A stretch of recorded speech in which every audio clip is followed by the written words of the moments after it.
বয়স যখন 40 পেরোয় তখন একজন উচ্চশিক্ষিত আর একজন অল্প শিক্ষিত মানুষের মাঝে তেমন পার্থক্য আর থাকে না।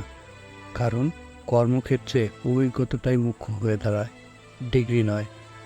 50 বছর বয়সে এসে মানুষ বুঝতে শিখে কে ফর্সা আর কে কালো, কে সুন্দর আর কে সাধারণ। এসব বিষয় ততটা গুরুত্ব পায় না। তখন স্বাস্থ্য, মানসিকতা, প্রশান্তি আর পারিবারিক সম্পর্ক হয়ে ওঠে মূলত আলোচ্য বিষয়। 60 বছরের কাছাকাছি পৌঁছালে উচ্চপদস্থ চাকরি আর নিচুপদস্থ চাকরির গৌরব কমতে থাকে। একজন প্রাক্তন ব্যবস্থাপক আর একজন প্রাক্তন পিয়ন দুজনেই হয়তো একই পার্কে হাঁটছেন, একই ক্লাবের সদস্য হয়েছেন। অবসরের পর জীবনের একটা নতুন ধাপে সবাই হয়ে ওঠে সমান। 70 বছর বয়সে বড় ফ্ল্যাট, দামি গাড়ি আর বিলাসবহুল জীবনের ঝলকানি ও স্নান হয়ে যায়। তখন একটাই কামনা, স্বাস্থ্য ভালো থাকা আর নিজের কাজগুলো নিজে করতে পারা।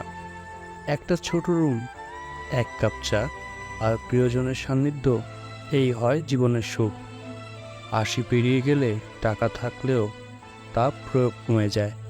শরীরের অবস্থা, চলাফেরার সীমাবদ্ধতা, সামাজিক সংযোগ অভাব, সব সব মিলিয়ে অর্থের ক্ষমতা হয়ে পড়ে সীমিত।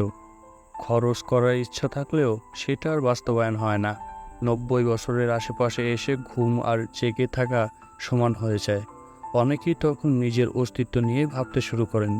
সকালে সূর্য ওঠা আর রাতে চাঁদ দেখা সবই যেন একটা অভ্যাস মাত্র।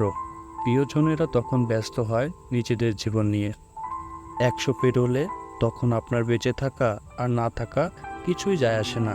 তখন হয়তো কেবল শরীরটা বেঁচে থাকে, কিন্তু আত্মিক সারা আর থাকে না। পরিবার, সমাজ, সবার কাছে আপনি নম্র স্মৃতি হয়ে থাকেন। এই বয়সভিত্তিক চিত্র আমাদের একটাই কথা শেখায় যে জীবনে আসল মানে অন্য কোথাও। এটি সাফল্য, সম্পদ কিংবা বাহ্যিক সৌন্দর্য নয়, বরং জীবনের মানে লুকিয়ে থাকে দয়া, শান্তি, ভালোবাসা আর পারস্পরিক শ্রদ্ধা। অতএব অহংকার, হিংসা, লোভ কিংবা প্রতিযোগিতার জায়গা ছেড়ে দিন। পুরনো চিন্তা ভাবনা থেকে বেরিয়ে এসে মানুষকে ভালোবাসতে শিখুন। জীবনটা সংক্ষিপ্ত কিন্তু গভীর। প্রতিটি মুহূর্ত উপভোগ করুন। অন্যের ক্ষতি না করে নিজেরও সমাজের জন্য কিছু করে যান। এই ভাবনা পৃথিবী করে তুলবে আরও সুন্দর। আপনার জন্য, আমার জন্য, আমাদের সবার জন্য। নিয়মিত মজার মজার ইফেক্ট গল্প পেতে আমাদের আইডিটা ফলো দিয়ে আমাদের পাশেই থাকুন। ধন্যবাদ।